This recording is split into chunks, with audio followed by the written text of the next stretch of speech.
Number 20. In 2006, a government SWAT team raided Kent Hovin's Creation Science Ministry. I believe Behemoth is the long-necked dinosaur. Now, there are 13 different long-necked dinosaurs, okay? There's the Brachiosaur, the Apatosaur, the Cetosaur. He's got the big seat, okay? There's the Blondosaur. You have to talk to her kind of slow, okay? 19. Kent and his wife, Jo, got arrested at gunpoint. Jo was dragged out of bed and not allowed to get dressed. This violent method of arresting a suspect is usually reserved for hardcore gang-related activity. It was disproportionate and a totally over-the-top display of force. This one professor was getting very angry. I seem to do that to them. He said, "Mr. Hovind, do you realize there are nearly 400 varieties of dogs in the world today?" I said, "Sir, I have no idea how many, but 400 sounds good." He said, "Do you mean to tell me that you believe all those dogs came from 2 dogs on Noah's Ark? You want me to believe that?" I said, "Sir, would you look at what you're teaching your students?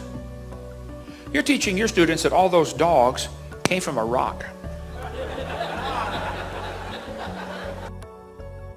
18. They were both thrown in prison. Jo got released from jail a few years ago, but as of February 2015, Kent maintains his innocence from behind bars. 17. The prosecution of Kent Hovind was led by Michelle M. Heldmeyer, US Attorney, and J.D. Roy Atchison, Assistant US Attorney. In 1993, Judge Richard Kreidler of Jacksonville committed suicide when he was caught and charged with the crime of purchasing illegal pornographic materials. The following year, in May 1994, Michelle Heldmeyer, now the US Attorney, made national news when it was found that her husband, Joseph Heldmeyer, was on the same pornographic mailing list as the judge. He was never prosecuted. The Sun Sentinel, in an article titled Attorney's Actions Warrant Probe from May 14, 1994, poses the question, why? Was it because he's the husband of an assistant US attorney, Michelle Heldmeyer? Presumably.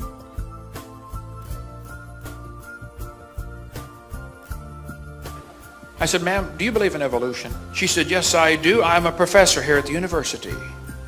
I said, "Well, ma'am, would you please tell me then where we came from?" She said, "We came from a macromolecule."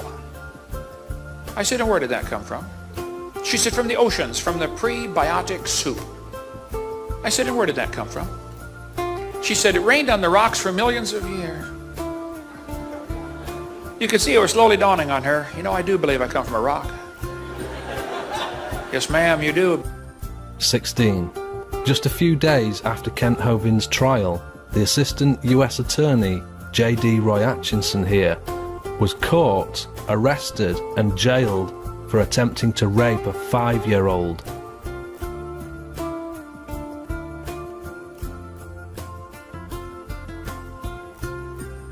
Number 15.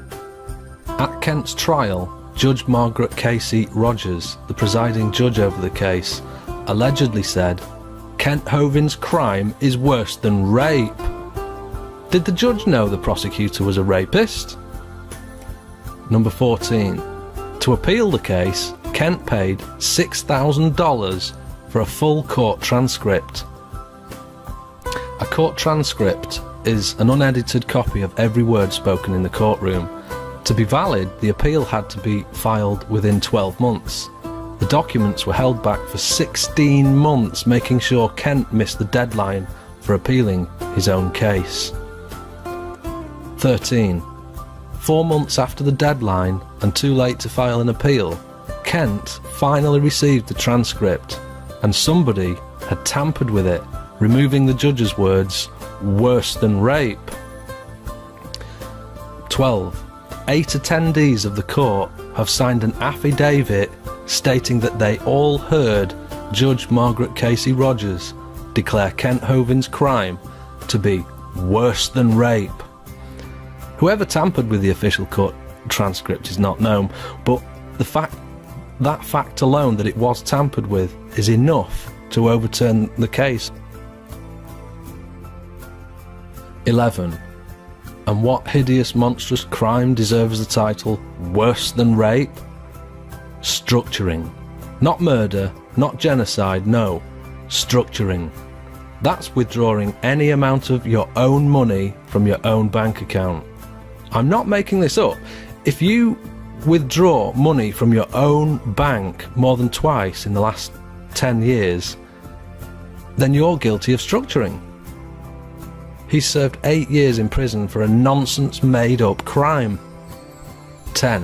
To recap, the assistant US attorney who prosecuted Kent was a rapist. The judge allegedly said Kent Hovind was worse than a rapist.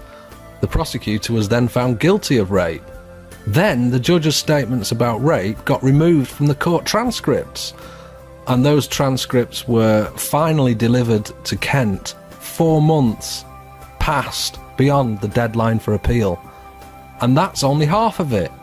Do you still believe Kent Hovind was guilty? 9. 2 juries were dismissed until the guilty verdict was made.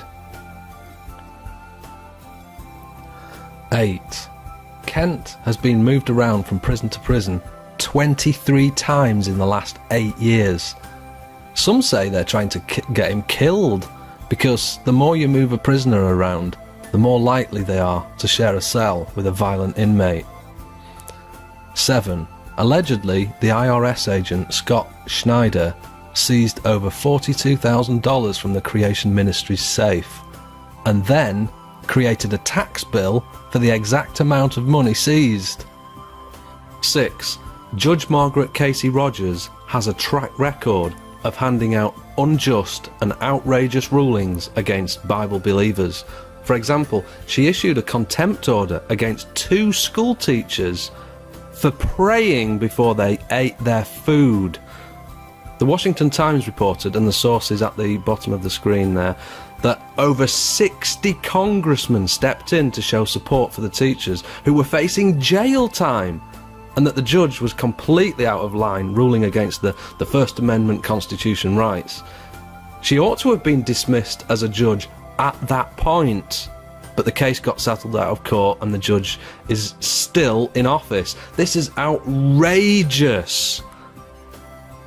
Number 5. The same judge, Margaret Casey Rogers, who allegedly misdirected the jury on the first trial and seems to have delayed the paperwork to stop the appeal, and may even have ordered the tampering with the court transcripts, has been selected to be the new judge in the upcoming trial. That is a massive conflict of interest. Number 4.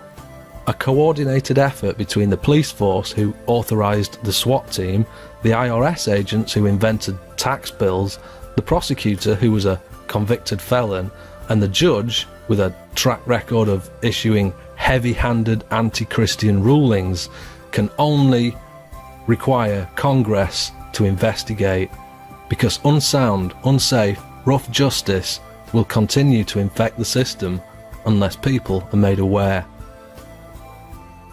Number 3.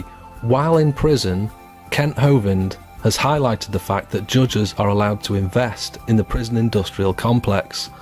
They can hold stocks in private prisons for profit. Judges are incentivized to hand out longer sentences, because while the prisons are full, the companies that run those prisons will be in profit, and a judge who has an investment in those stocks will take a dividend from that profit. It's a conflict of interest for a judge to profit from handing out longer sentences, and they ought to be banned from investing in prison-related stock. Number 2.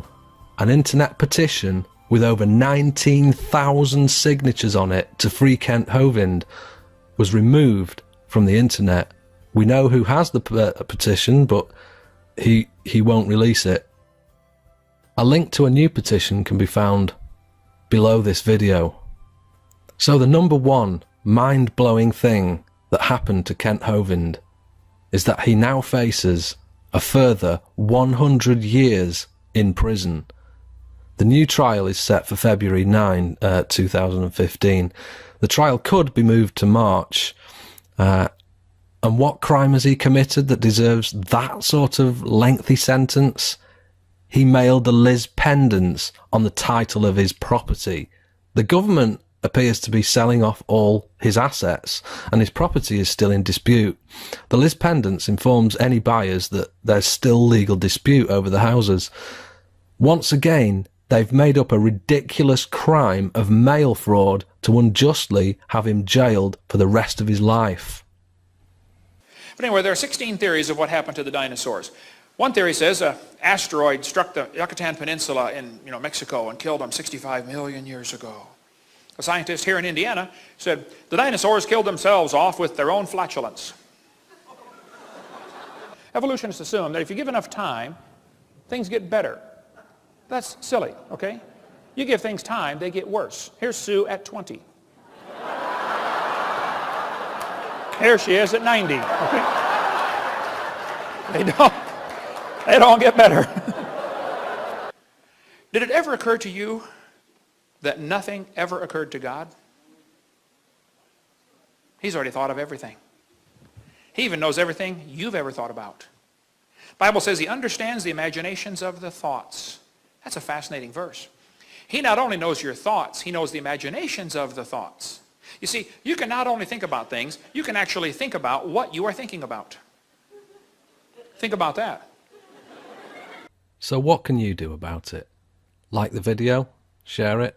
If you know how to, then copy this video and post it to your own channel.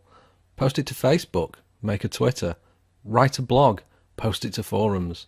Track down the 60 congressmen mentioned in this video and write to them about investigating the matter. Under this video you'll find all 20 reasons in text form. Copy and paste that to a file.